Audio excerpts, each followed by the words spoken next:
Welcome to Body, Mind, Spirit with me. I'm Jane. This is this is now. So I'll give people time to tune in, chime in whenever you do. I'd love to hear from you. Oh man, I forgot the bowl. Oh man. I did. I know, I totally did. I forgot it. I just remembered it though. Did you see? I just remembered, which is completely useless when you just remember something. When you're like, oh darn. Right? Definitely, which we will do that. Come on. Hey, come here, Mom. There we go. Not necessary. It's what we want to expect it to be like that all the time. The pandemic was that. I didn't know this coffee's really got one. So good morning. Good morning. Thanks, me too. Good morning. How's everybody feeling? Feeling good. Well, how are you feeling? Feeling well? David, how are you feeling? Feeling okay? How are you feeling, Patrick? Okay. How you feeling, Jeremy? What's up? How you feeling? Yeah, let's all kind of like tune in. Let's tune into this present moment, shall we? How you feeling? Feeling all right? Doing all right? I'm glad you're here. How are you feeling over there, sir? Mr. Lone Room. Oh, you got your headphones on. Henry. No. We're just going to give him love and trust that he knows. Okay. I know, right? You can't hear our answers. I know. I feel like more people are going to start to mill in. I feel that. That's good. So let's all just kind of get present, shall we? So let's just take a deep breath and let it go. Do a few more of those on your own. So that may be really big, full breaths. You may just be coming into awareness that you are the breathing, beautiful apparatus here in this now moment. Come into your body and remember that this is the only place you need to be in this moment, this body. Sometimes we get distracted by things around us. Yeah, distracted. Like that. I do request some respect. Right, like now. So can we just take a deep breath? Just take a deep breath. And come back to you. Come back to your body. There's always going to be something around us shifting and moving. Always, always, always. Can we be still with ourselves in the now moment? Can we be okay with just our body and our breath amidst every single thing outside of us? Can we just be with ourselves? Can we remember how beautiful and precious this now moment is? That we get an opportunity to just witness it sometimes? That we get to witness this now moment, this ever-changing, eternal now. It's another series of nows. Your body, your breath. Just breathe with you. Be with you. This moment of stillness, of peace, of the quiet that resides within. Take a big breath in.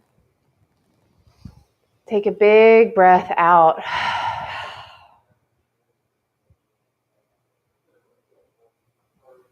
Okay, now we're here. Now we're just here.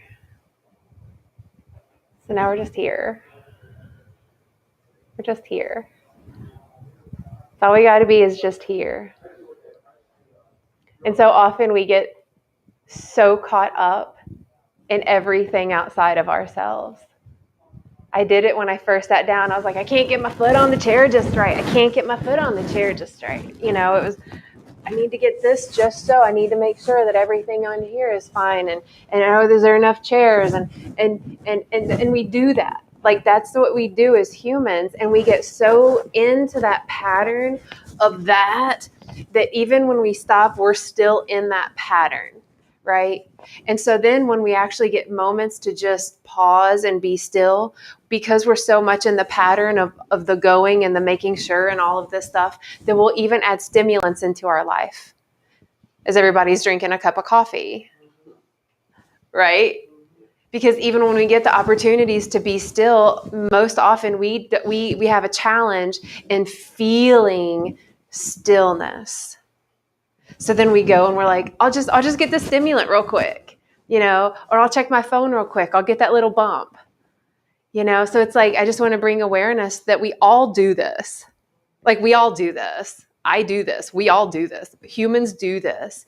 I think part of the work of like really growing as like this really full-fledged human is to be able to be in complete beingness and stillness, just you and your breath, no matter what's happening around. I think that's work. Like, how often do y'all do that? That you're just with you, just with your breath? How often? I meditate every day, but I've been listening to some meditation music Mm. in the deal. So I don't know if you would consider that with my breath. Okay. In this moment, no. No, let's just consider just you and your breath. That's it. How often do you do that? Like, for me, I noticed it real big for me last night. Because I'm meditating, I'm doing a thing, I'm reading, I'm writing, I'm cooking, I'm doing all the things, but I've got something playing in the background. It's a YouTube thing. Okay, now it's a documentary. Now what's happening on the star? Okay, I'm getting more knowledge. Ooh, what's astrology happening? And let me text my mom real quick. Hey, mom, how's it going? Like, I'm like, oh my God, why can't I just be doing the dishes with my breath? Why can't I? Why am I so uncomfortable in me being with me in my alone me-ness? Why is that so hard? I'm curious because I think it's a part of our conditioning. Like, we're made to be with us. Like, I am made to be with me in so much stillness, so it's just me and me. I got you, girl. I'd like to know your thoughts on that. Like, why do you feel like we as humans have such a challenge in just being with us, just me? I want an example. So I'm doing the dishes. It's okay for me to be concentrating on the dishes in my breath, but nothing else. Is that kind of goal?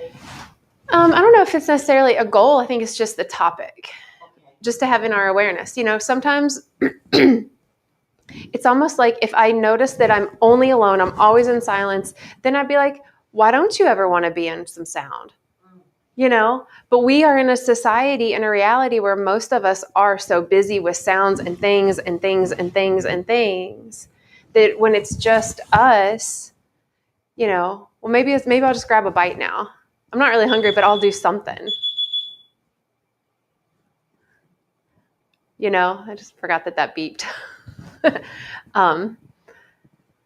It's so funny how that works with my brain. It's like a little leprechaun just ran through, and I'm just like, I can't even think now. I just saw a leprechaun. Anyway, but yeah, so it's not that that's like a good thing. It's not a good thing, and it's not a bad thing. I think it's just a thing that it's about the balance. It's like a baby that the parent never will let it lay down on its own. I have to hold it all the time, all the time, all the time. Well, you can actually let the baby lay there by itself, and it can actually be by itself. But do you want to leave the baby there by itself all the time? No. You want to find the balance, right? So that the baby knows how to be alone. And you also want the baby to know that it's safe, supported, and held in society or by family or the tribe or whatever. So, yeah, I'm curious, am I the only, well, I know you just mentioned the music, but am I the only one that always has something going on? I'm fiddling, I'm getting up, I'm moving around.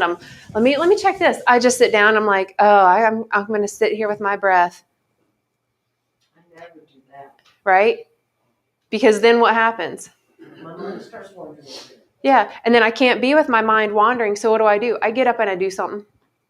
Let me just take my jacket off. I'm not really comfortable. Let me move my shoe. I'm thirsty now.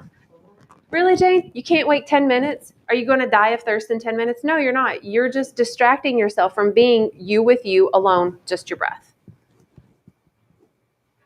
I run into that a lot when I'm trying to sleep. Every night trying to do breathing exercises and trying to shut the scattered thoughts down. I can do a little bit sometimes, but I do a lot of what you just said. Getting up, going to get smarter, getting up, check the phone, make sure I plugged it in, do this, do that. Anything to get out until there's just nothing I can do but just lay down and sleep. Yeah. But yeah, I mean, scattered thoughts, racing thoughts, they're similar. Mm-hmm. Thank you for sharing that, especially because, it's like, we'll be like, okay, I'm going to chill. And it's like, oh, plug the phone in. I don't know about y'all, but as soon as I look at my phone, then I see something on it. Oh, Instagram. Instagram is still on my phone. Who knew? Let me scroll it. Lately it's been YouTube Shorts. Right. Which is the same thing. Yeah. It's just, it's TikTok on YouTube, basically, and then it's all of that. It's just the same. For me, it's like an addiction when I discovered when the creators of social media, what they prey on people in the same, whatever you get from drugs, you get that from social media too. So now I no longer use drugs. That social media is there, and it's something that I need. I have a crutch for me, and I had to wean myself off of it. Even for me, even going to sleep at night, I need something playing. I just can't be with dead silence. I don't know why that is being alone in my thoughts is something that I want, and I know why now because when I'm alone in my thoughts, I've had this recurring nightmare. Well, it's a memory now. My uncle raping me, and I thought if I would distract myself, I wouldn't have it. And I didn't listen to anything last night, and I had it, and that's why I don't have to deal with that because then I have those memories that feel like it happened last night. And this is something I don't know how to do. I'm done with therapy for, but now this is a place back there that I got raped last night, and it's not even prescribed. I just haven't worked through it yet. I just have to figure it out. That's why. You're safe. You're safe. You're safe now. And nothing's going to harm you now. Yeah. Yeah. Power and control on me, really protect me. You have to do things.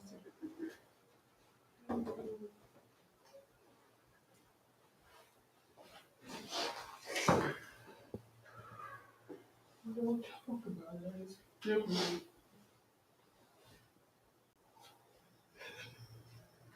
I love you so much. Even if I'm not making people laugh, this is sometimes what I'm fighting for. This is a good part of you. I love this part of you too. Except for you're gonna make me cry. I've known it for so long. And no, I'm 6 and 7 years old, and I feel like I'm that little person that can't do anything if I'm out of dreams. I don't have control. Feels like I just and I can't tell nobody can do anything. And you are in control now. And you're safe now. And when we go into these times where we're like just with ourselves, all this shit comes up. Because there's a lot of shit that we all have experienced. Now, I'm not minimizing. I'm just like, I feel you in so many ways. I feel that. I feel you. And there's so much like grief and fucking anger and fucking fear. and a lot of what the fuck, ugh, that got stored because we were children and we didn't know how to handle it because we couldn't even talk about it. We were just like too afraid. So a lot of times when we have opportunities or we create space for us to just be with our breath, emotions come up, right? Because we're holding space for us to be in that. So when we're not listening to something and it's just me with me, oh yeah, it's bubbling up. So then so now I'm going to cry. I'm going to get mad. I'm going to feel it. I'm not going to use my mind to process it though. I'm going to just let my body flow it. Yeah. Porter, I just want to let you know, man, I got raped at 7 and 8 too. I got raped over and over in foster care when I gave up to the state and group home.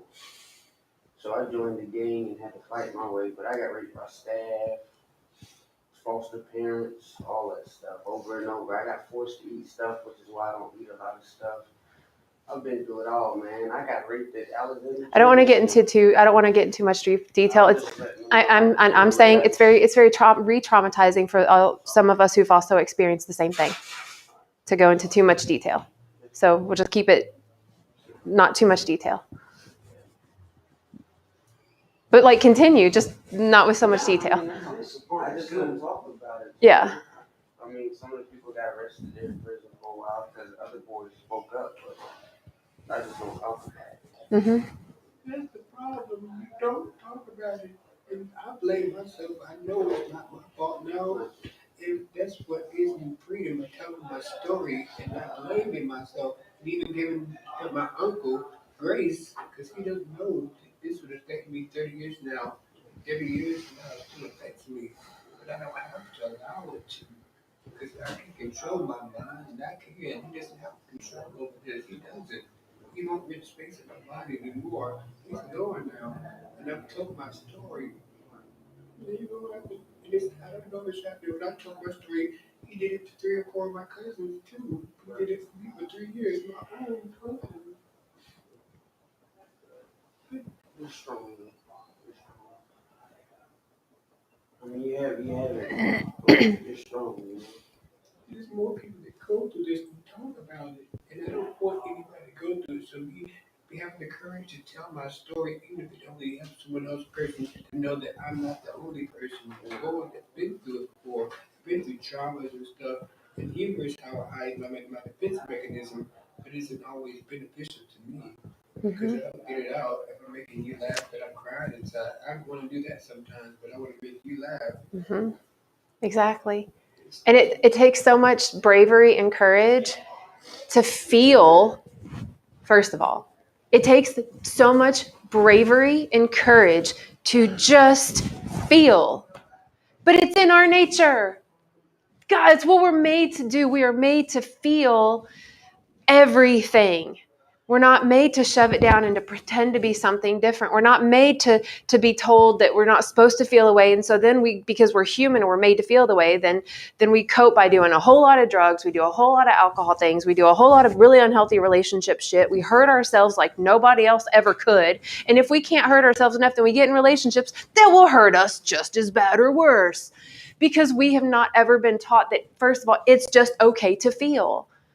Because we'll get in groups, right? And someone starts crying or gets upset and someone's like, oh, no, it's okay. You're fine. You're fine. Oh, okay, I guess I'm fine, right? It's like, nah, like I'm feeling it. I know I am fine. And, it's like I think we need more spaces where we can just feel, period. And I think we need more spaces where we can just like feel and be witnessed without it being, let's talk about it, right? Because a lot of times, like the stuff that someone is feeling, the stuff that I might be feeling right now, or you might be feeling, words will literally minimize what you're feeling. Because what you're feeling, it's like, it's just this swirl of like all these different colors of everything floating around. And if someone says, what do you feel? Oh, I'm feeling a little red, but no, I mean, it's more than just red. It's also blue, but it's not just blue because where they melt together, it makes these other colors and right? So when we start to... can't describe some feelings that I have. Exactly. I didn't know what's in the dictionary to describe what I felt. I don't have a vocabulary. Even now, I don't have a vocabulary for what that feeling felt like. I didn't know it's a bad feeling. Well, I don't know what it, I can't tell you how you feel. and you don't even have the words for what you're feeling in this now. Like, think about this. What are you actually feeling emotionally in this right now moment? Like, unless you're feeling something that's like one facet, like, I'm nothing but anger right now, or I'm nothing but joy right now, to actually pinpoint all that we're feeling, we can't do that with words. Not when we're really allowing ourselves to feel it. We can't. And so then how the hell do we get support? If I can't tell you I'm feeling words that I don't have because there are no words to what I'm feeling, but I need support, but I don't know what I need support with, right? Mom. So I think that's why it's just important to just feel and to be in safe places where you can feel whatever it is you're feeling. That's why I like this place. Like, we literally can feel whatever we want to feel. I can say this in church, or even in day to day, I don't feel comfortable even divulging or being that vulnerable to even divulge that stuff. It's never no place to feel that I'm grateful that I have a place where I can at least let it release and renew. Yeah. Self-care is me telling the truth. Mm-hmm. Letting go of things, letting go of the past. I'm not letting go. I'm not allowing that to have my past hold me hostage anymore. No, and it's hard. Like I want to just, and I don't want to say it's hard. Like, it's not the easiest thing, because when I think many of us in this room and in this world for sure have had people do things to our bodies without consent. Even doctors. Oh yeah. Even people telling you what they're putting in your body is one thing, and it's really something else, and you don't even give consent to that fully, right? That's a whole other story. I can't read But these words on that. yeah, but we've had people use our bodies in non-consenting ways, and some of us in this room maybe have done that to others, right? Where I have done something to someone else, and they did consent, kind of consent, but they were also really wasted. So did they consent? Right? Like, we've all done or have had an experience with something in this realm, where we've been physically made to do things that we couldn't say no to, and whether that's and I don't, and not to say that it has to be this bad so that it can be worthy of being talked about. I'm talking like if you're a kid and you're locked in your room because it's your punishment. You have to go stay in your room, to you have to stay outside. You can't come into the house. To, no, I'm going to physically hold you down, and I'm going to infringe upon your body with my body, whether that's a hit or like whatever, right? We've had this stuff done. Like, when children are punished, the parent or whomever is doing the punishing doesn't say, look, I'm going to punish you right now, and I'm going to smack you a few times, okay? Is that okay? No, right? Because we're taught that children are less than human and that they're not real people. Right? Until they grow hair in certain places, they're not real people. And so then we can do to them whatever we want. We're products of that.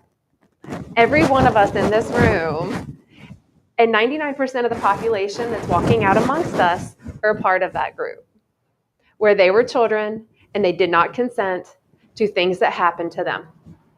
So then we grow up holding a bunch of shit, a bunch of emotions, a bunch of traumas, and it's only the brave souls that will feel it and look at it and talk about it and process it. It's only for the brave. The weak-hearted and weak-minded cannot do this shit. So all those times that we were made weak when we were kids because of things that happened to us literally created us to be strong enough so that we can stop it from happening to kids now.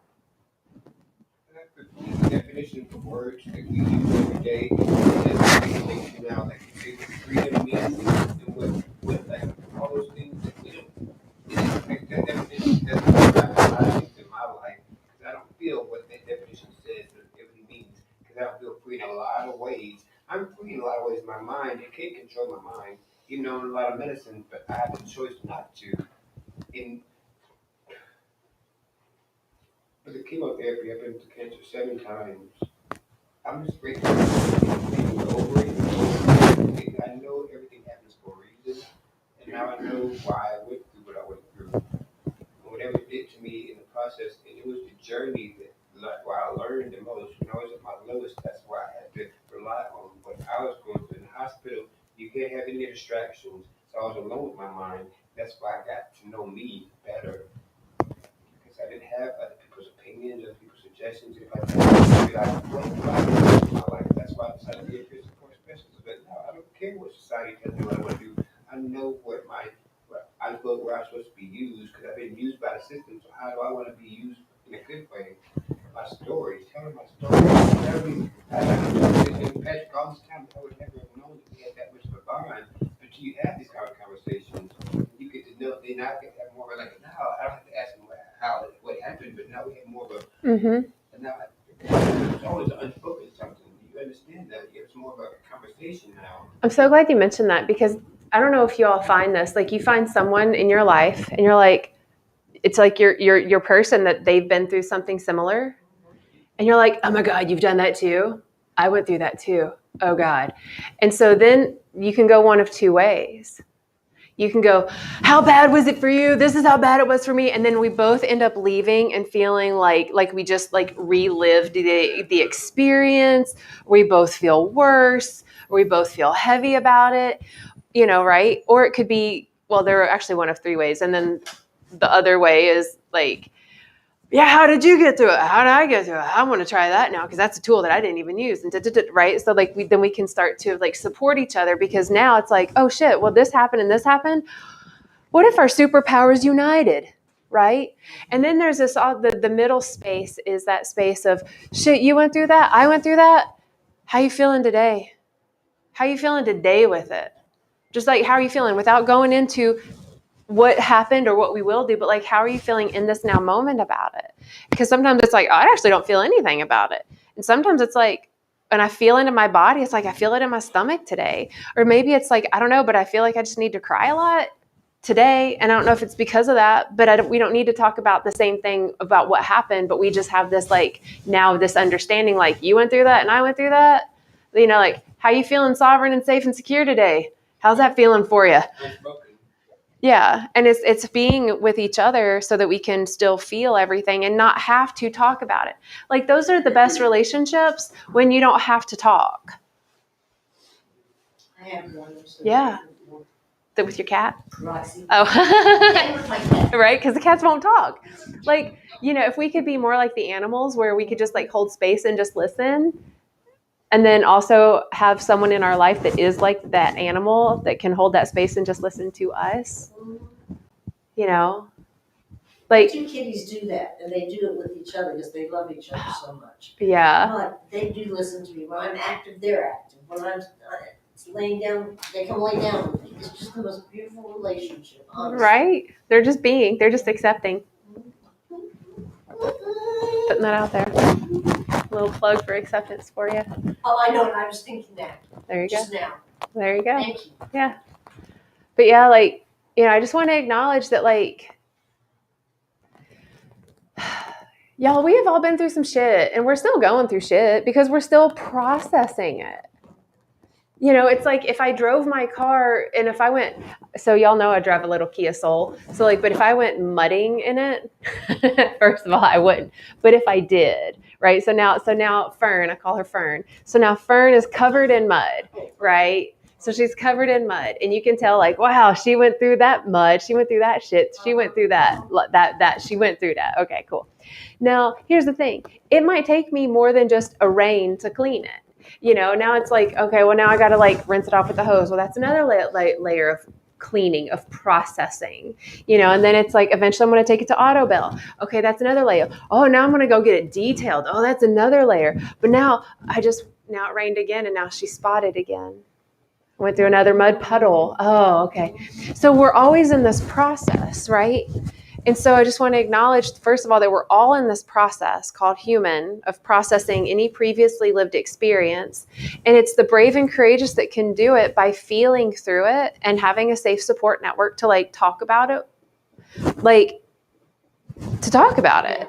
Because it's once I can talk about, okay, well, I'm experiencing, like, okay, when you started to share, I felt in my own physical triggers because of my own personal lived experience. So I made the request. Hey, right? And yeah, totally. And I appreciate that. And that to me, that's how we navigate these types of conversations where it's like, yeah, okay, I'm here. Wait, pause.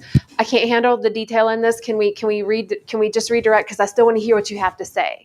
You know, like I still like you're in your process and you're having your feeling. I don't want it to stop. Thank you for the Kleenex, you know, and also just a reminder that you are safe now. So you're safe to feel it or it'll diminish. It doesn't matter what happens, but just the reminder that you're safe now. You know, and to me, that's how we really navigate these human things. And if we're not with ourselves in the side place, we'll never know where to begin. Finally, just unplugging and not having any distractions.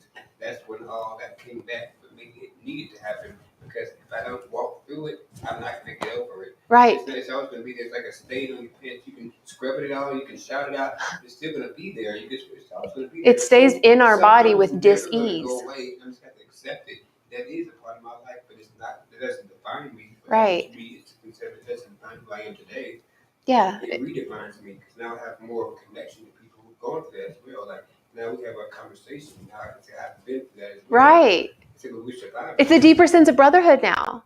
It's a deeper sense of friendship because you have this common ground. And now that you know, like, oh, I'm a part of that trifecta, it's kind of like, oh shit, we got a sister in this little family now.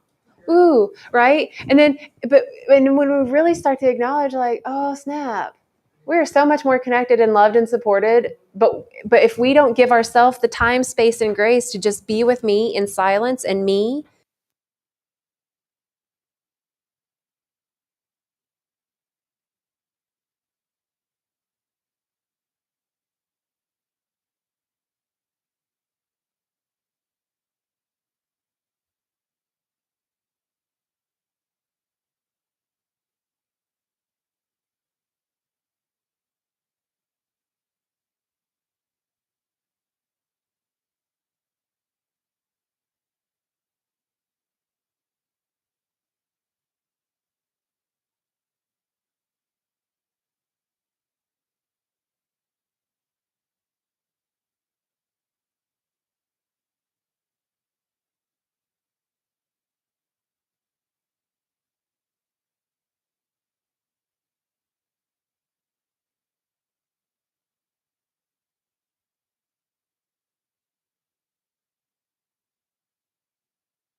Thank you. And it's not that, it's because my finished so much.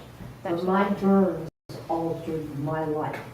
And they altered it to today. I even think about it. It's not like in sexually abused, but it's this trauma that lives with me every day. It makes me wonder if when I do that, it was because of my burns. And I was on morphine for a year and a half. And so that's important. Also, my mother put me in dance classes and I had to wear those crinoline things. And I just begged her to take it off because it hurt so bad with my fresh burns. And then as I grew up and people said, you're so cute except for your damn burns, you know. And so, you know, I don't have the same exact feelings, but I do have something that from childhood I carried with me. And in all situations, I have a tendency to look at what that played in the way and how I feel, you know. And I guess I've never sat down and really cried about it because I was a kid. And my parents told me, you're lucky it wasn't on your face. Yeah. Thank you for sharing that because you said so much that was so powerful, you know, that from that, you know, almost like you're perfect. Well, except for this one thing, you know, well, we've had these experiences of this one thing, you know, whether it was a burn, a molestation, the way you just physically look, the sound of your voice, the color of your skin, like whatever, right? So many of us can be like, oh shit, I've had that. And that just that, like, yes, like there's a lot of sadness that can be felt around those things because, you didn't ask the fire to burn you. It burned you without consent. It left marks that are visible. Things happen to you and many of us also without consent. And it left marks that you can't see. Either way, life leaves fucking marks. It does. It does. It's so good at it. And it showed me how powerful our actions are, like how you can affect somebody or affect someone. So if you could do that for me and it affect me this long afterwards, how can I positively or negatively affect someone's life? Because I have to probably do the same way too. That, what if? What if the question is also then how can I affect myself? If this thing that hurt me, that burned me, that took advantage of me, if that can hurt me for 30 years, although it happened in 20 seconds, it was 20 seconds of my life, it was a minute and a half of my life, it was 1 year of my life, it was this amount of my life. If that can affect me for 30 more years, then how can I affect me for the 30 years? How can I affect me? I'm not even going to give it any attention anymore. It'll come up when I'm with myself, giving myself the attention. That's where we start to do the healing. But how can I affect me? Oh, well, I need to eat. I need to sleep. I need to get sunshine. I need to get water. I need to meditate. I need to just be with myself because I don't know what I need. I can't even feel my body. I've been dissociated from it for so long because that first time that something happened, I left my body and I didn't realize that I haven't even been in my body now. I didn't realize that I'm still perpetuating the pains that were given to me by restricting love, restricting nourishment, restricting joy, restrictions. I've been neglecting myself this whole time. I've really just been redoing what this one event did to me for 30 years. Oh shit, they haven't been affecting me. I've been affecting me. I've been affecting me because of them. And now I'm just using that as the excuse for me to continue to hurt myself. Fuck that. Right? Like I think we're at a time where we're like, no, I'm going to be the direct effector of my life now. I'm going to be the director of my life now. I'm going to be bold. I'm going to look at all the characters in this play called Jane. Okay, well, she's angry. She's got this. She's got the trauma. She was hurt. She's a joy to be around. She's a fun motherfucker. She's weird. She's real creative.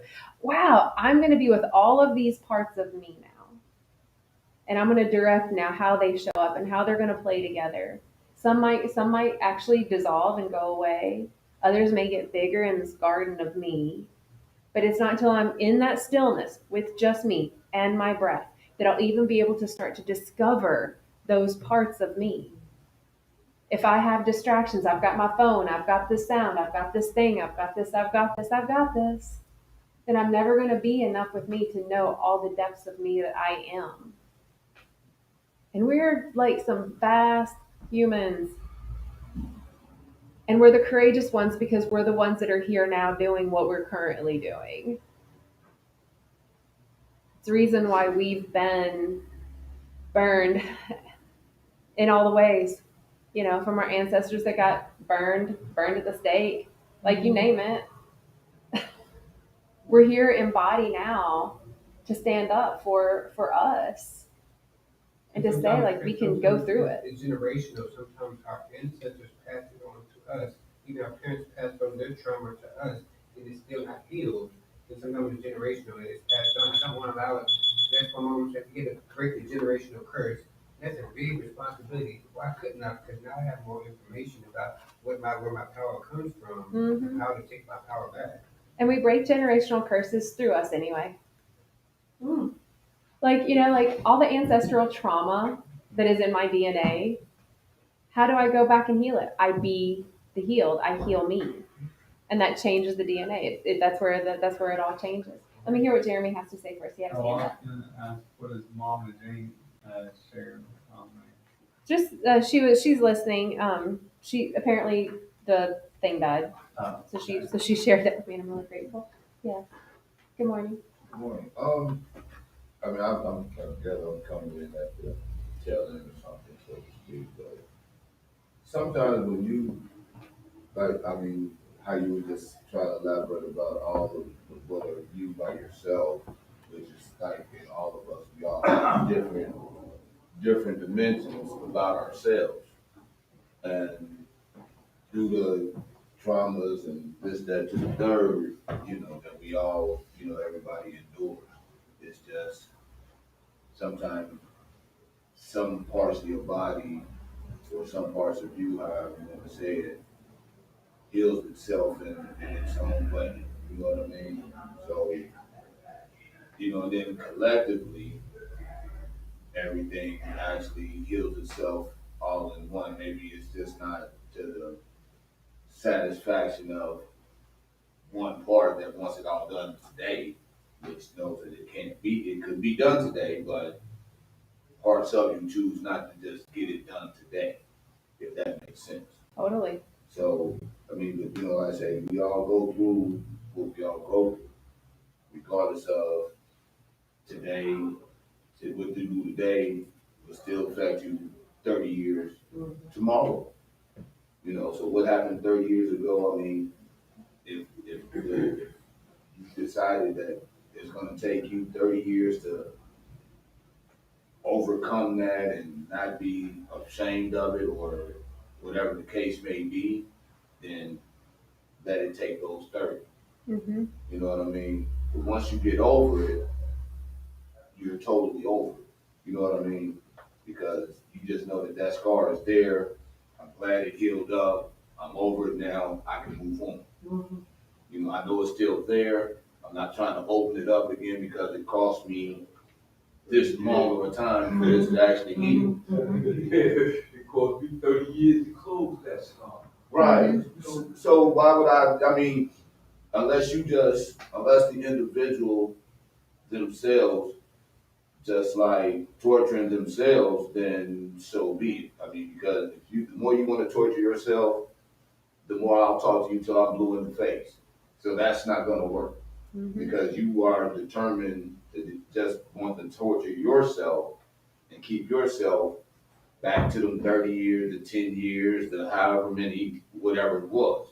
So, like I said, it's just at some point in time, the individual has to make amends with itself to say, well, okay, look, let's not let this situation take as long as that, if that makes sense. I mean, because like I say, once you got a scar that's a 30-year-old scar, you'll forget about it 10 years after the scar was already gone. Mm-hmm. You know what I mean? It's just almost like a birthmark now. It's a beauty mark on, so to speak. Yeah. Because like I say, everybody on a daily basis struggles more. Some people struggle more so than others, but we struggle every day, regardless of what we got going on. So if you can eliminate something that's been struggling you for a while, then that's what you probably need to focus on. How can I get away from that particular struggle? I know it's going to leave me a scar. I know it's going to do this, that, to the third. I'm willing to sacrifice that just to get rid of that. You know what I mean? So, I mean, like I say, it's hard, and like they say, there's nobody that ever told you that the world was going to be easy. It's going to be a piece of cake. It's going to be this, that, to the third. Because once you get accustomed to something being like that, then guess what? Here comes the news flash. Here comes all the trauma now that's going to come. It's causing you you can see something that might not affect you the way it affects somebody else. You know what I mean? Because you are like even in environments that we all become of. It's like if I'm associated with the environment of people that always wants to like drink or whatever, I understand the consequence that goes along with that environment. You know what I mean? So if I rid myself of that environment, I don't have to worry about it because it did a little scar to me that one little scar was not for me. Mm-hmm. You know? Thank you for sharing that. It kind of brought up this, that we're always in a process, Right. right? We're always in a process. We are. It's kind of like the car analogy, right? Mud gets clean, it gets clean. Eventually it's like, it's so sparkling clean, and then it rains, or like a bird poops on it. Because that's life, right? The bird will poop on the car after you just washed it. And the bird wasn't being malicious. It wasn't my fault. It was just nature, right? Nature is still going to happen around us to give us things to navigate through, then can I see the poop on my newly detailed car and not feel anger, right? Or did it trigger anger in me? Well, where did that anger come from? Well, it came from control or whatever, right? Gotcha. So when these life things happen, it's where we can recognize that, okay, well, this is just life happening. It might be re-triggering or re-traumatizing because it's reminding me of these other experiences that I haven't fully processed. And what really came in was being able to also remember that that is just healing. To me, healing is just facilitating a positive change in myself or in others. So my car is detailed, a bird poops on it. How can I heal through the frustration that I just felt? Meaning, how can I facilitate for me a positive change because the bird pooped on the car? Well, one, I can wipe the poop off. And I can also laugh at it. Oh, okay, I just facilitated a change from frustration to joy because now I'm laughing that a bird pooped on my newly detailed car. And all of this goes into acceptance of where we are now, acceptance to where we are now, acceptance to where we are now. Because where we are in this right now moment is exactly where we are made to be. It's what we start off with at the top of the hour. We have all readied ourselves to be in this now moment. We've not ever done anything past this now moment. Everything previous to this now moment was just a way for us to get more knowledge, more information, more experience so that we could be as ready as we are right now. So if I can accept where I am right now, then I start to embrace all the gifts of who I am so that I can become who I am made to become, which is going to be in better and more whatever service to others. Because that's what we're here to do. We're here to serve each other. Right. We're here to walk each other home, which is to the death. We're just here to not die alone, but we're all going to die alone anyway because it's just the way it is. But anyway, so being in 100% like radical acceptance that where I am in my healing journey in this now is perfect. I'm not supposed to be more healed than I am right now because if I should be, then I would be, but I'm not. So it's not. That where I am in this right now moment is perfect. Okay, so I relapsed last week and I did something really stupid last week. That's okay. That was yet another part of my journey that I'm calling my life because right now is what is okay. And this right now is okay. I'm accepting where I am right now. I'm accepting where I am right now. I'm accepting where I am right now. I'm not going to beat myself up for what I did yesterday or what I did earlier this morning. I don't want to bring that with me anymore, right? That judgment, those patternings, those unhealthy behaviors. I don't want to bring those with me into this new now. In this now, I accept where I am. And these are the internal dialogues that when I'm sitting by myself with just my breath, I can be the controller of the thoughts, like you were saying when you go to bed at night, the thoughts. So now I can be the director of the thoughts and I can tell myself, well, you laying here in this right now is fine. You're just supposed to be laying here, Jane. You're just supposed to be laying here right now. This is so perfect that you're just laying here and you're not asleep. I love that you're still not asleep yet because now you can listen to me tell you how perfect you are in this now moment, how accepting you can be for this now moment and the lack of sleep. And next thing you know, one of us is going to get bored, me, and we're going to doze off, in that scenario, like, well, one of us is going to get bored, we're going to fall asleep. But when we're in that space of stillness in meditation, so say you're in that space of stillness just with your breath, and you start thinking about all the things you should be doing. I need to go do this. I need to make that phone call. I need to answer this, whatever. Well, what if we can just be, well, wait, no, right now I can accept that I'm in the right place at the right time in this stillness, just in this now. So now I feel a little bit more comfortable. So now some old emotions may come up that haven't been processed. Some old memories may come up and, oh, okay. So can I be with that? And then also be that mind person that says, wow, this is coming up right now because you're ready to feel them. Okay, you're strong and safe enough to feel them now. Okay, yeah, you are. So now I'm creating a new relationship with myself. Does that make sense? Did y'all see that? How that, it's like, oh, this shit came up and I'm telling myself it's okay. And now I'm going to cry even harder because I know it's okay now. But oh God, now it's safe for me to feel. But I'm only with myself and nothing's going to drag me out of it. And I have just enough time. What's the next step to healing? When you're just looking at it and if you're feeling some of the pain. You let it flow and then eventually it stops. It could be 5 seconds. It could be 5 minutes. Give yourself a limit, give yourself a container. So like say you're going to sit with yourself in your breath, just you for 5 minutes and it brought something up. So, okay, so at 5 minutes, you're like in the middle of it, right? And you're just like, I'm crying my face off. I'm feeling it. Oh, God. So, give yourself 5 more minutes. And at the last of that 10 minutes, if you're like, I'm still crying, then, okay, well, then let's pause this because I do need to get to work. So let's get up and let's shift. So I'm going to shake it out. Like, so for me, I'll do a somatic release. It's like, I'll literally like shake my body and like move around and like get into a different energy field. And I move it through my physical body instead of just sitting there.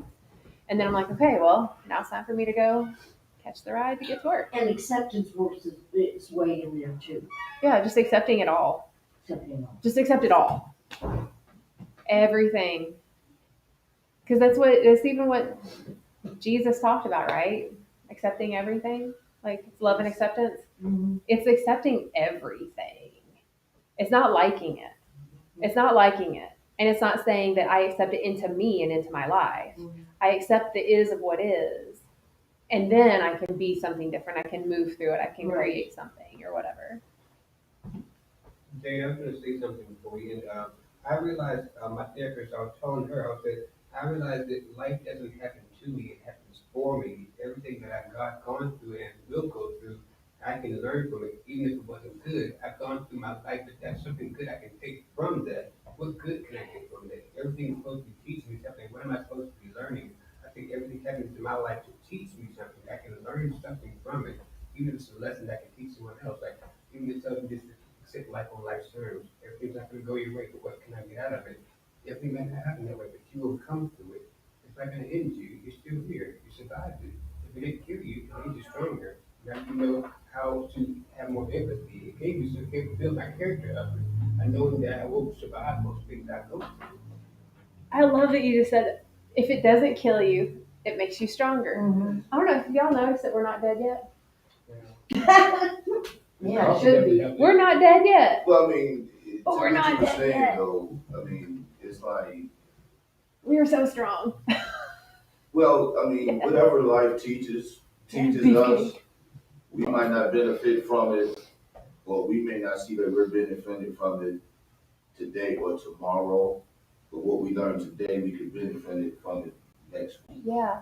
And that's accepting where just, okay, well, Right, I mean, that just we have happened. to- I don't know where the like I said, gift We have to is. accept it, because Like, we that have just no other choice happened. in what life gives to us. Yeah. We have no choice but to accept it. Yeah. And even though we accept it and acknowledge it, it is one thing, and acting on it is totally something different. Mm-hmm. So, And the acting on it, don't you think too? Do you think? So oftentimes, like, something will happen and then we act on it, Yes, as opposed to something happening and we go, let me just be with my breath again. right. Let me just let me process what just happened. Like, let me just process what just happened. Yeah. Let me just feel that. And then I may be like, okay, now I have clarity on how I need to react or act. Or I might be like, I actually don't give a shit.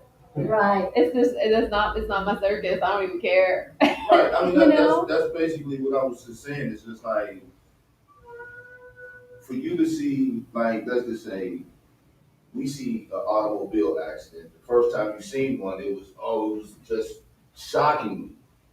But as you saw that, because life prepared you for automobile accidents to happen, it's just like now you see one and I don't have to react to that because I already know. Depending on the severity, I'd say. Well, I mean, but understand, even with the severity of a car accident, we've already seen severities in what automobile wreckage can do. So basically, when we I mean- when we witness and or experience a trauma, we may experience and witness it more than once. And so what it can do is we can either really accept it and it doesn't affect us, or we will actually dissociate and numb ourselves and will desensitize to pain. Yeah, but So once hang on, again, may I finish? So I think it's having that really clear awareness. Am I desensitizing to a trauma, which is where the whole porn industry comes into play, because it's desensitized everything, right? It just has, and that's another topic. But so we can desensitize to something, or we can say, no, that just doesn't affect me anymore, right? But only I know. that I mean, difference. but see, that's what I'm saying, what you say, it doesn't affect you because How did you get to that? we know about. Well, it can be a trauma response where we're actually dissociating, which is actually just a trauma response and it's not healing. Or I can not let it affect me because I have been healed or I've done the healing work. I'm in the process of the healing. Trauma So they're affects just people very different. Ways, but Yeah, certain awareness. traumas might not affect you the way it affects me. And Yes. sometimes you don't realize the trauma until you're healed, and you realize what I was going through right now. That was a response to what I had been through. Now that you have that awareness, Yeah. now I know how to react differently now. Now that won't affect me now because I know, I know, once I know my triggers, I know how to handle them now. Well, you look at trauma response. There's what? Fight, right? Flight, freeze, and fawn. Fawn, that's the word. Yeah, And that's You know, the response to trauma. it is a trauma response. So may I use you as an example? So say Patrick is my abuser, okay? And he's been, and he, no, because it's not true. That's why I can use you for this. So red. So I know you're just a buff. So say Patrick is my abuser, right? And so he abused me yesterday. Today, my response is, "How are you? Do you need anything? What can I do?" Right? I'm gonna fawn Fawning. over him so that I prevent the trauma from happening again. Now, so say Patrick's not my abuser, but my father was. But you're built just like him. You're built just like my father. You look just like my father. I may not even see that I am fawning over you now because you have just this little triggering reminder for me of the actual abuser that I experienced. Oh yeah, trauma responses are no joke. We can talk about that next week if Okay. you want. All right, yeah. And usually in relationships, sometimes we go towards what we're used to. If Yeah. we're used to that kind of household or how we Yeah. were treated as children, usually sometimes that's where we feel like that's where love is. For me, And some of us can get a false sense of power and empowerment from that. It's almost like, the fire burned me, that's fine. I'll play with fire now. I'll eat fire. I'll show it, right? I'll be in this situation. And then that's what happens to people. Hurt people. So that's what they're doing. They are acting out in the same way that their aggressors did so that they can feel like they're in control now and no longer a victim. But you're saying basically that you don't know to recover from the trauma. and No, In a sense, you are. No, I am not saying that no one recovers from a trauma. I never said that. In fact, I think that we all have the ability to recover, to change, to rediscover, and it really takes an awareness of a present moment and then a choice of like, I'm going to be something different in this now. Whether that's, I'm going to be brave enough to see the trauma, or I'm going to be brave enough to accept those that traumatized me. I'm going to love who I am unconditionally because that's never been given to me. So like the healing process is a process nonetheless. And I also think that we're all recovering from something. And I think we're all recovering at least from yesterday because we all lived through it. Can I say some more thing for NJ? I think I just got to reading something that said even from slavery for my people, I don't think that we recovered from that because we have acknowledged it. So how can we deal with it if we have to acknowledge it? Well, on the other hand, the Jewish people, they have the Holocaust, but they have a remembrance day every year. So they remember what happened so they don't forget it. So you're not forgiving what happened, you're accepting what happened, at least you acknowledge it so you can start to heal it. If you don't acknowledge it's there, how can you heal it? So here's a question about acknowledgement. Doesn't it just mean that I need to acknowledge it? For me to heal, I need to acknowledge what my history experienced. But if And you can't even have a conversation, no one even talks about it. So how can you even? well, but what I'm saying is like I can only rely on me. I can't rely on what anybody else in here is doing, right? So I can acknowledge the hurt and the travesty in this world, and I can be different because I acknowledge it, right? But if no one else in here acknowledges it, does that mean that it's a wash? Yeah, it's my responsibility to act differently according Right. to what's happened in the past. Yeah. I don't want And to give and to share information. Like, did you know that 98% of humans on this earth have been? Yes. I would want to be You know, in slavery anyway. Yeah. Because I know that I couldn't have lived back in those days to begin with. Before y'all leave, I just want to tell you that I facilitate a class at 11:30, and it's on the book Four Agreements, and it's very Jane-like. It's such a good book. James is very full agreement, so it just goes Such a into good book. more. Okay. Yeah, yeah. Let me I'm know like, you yeah, like think if you can stick around for Robbins, I can't because I have another engagement at that time. But like, if anyone can, please stick around for that. Yeah, it's so you. It's so good. No, it's a book. Thank you all so much for joining us Give me a today. question, break me down, give me all soft with pink moment. I love you, man. I love you all so much. Thank you for being brave and like just moving through this thing called life. It's a hoot, isn't it? So, and thank you for chiming in. I will see you all next week. Or if I don't forget, I want to talk about trauma responses next week. Don't let me forget, y'all.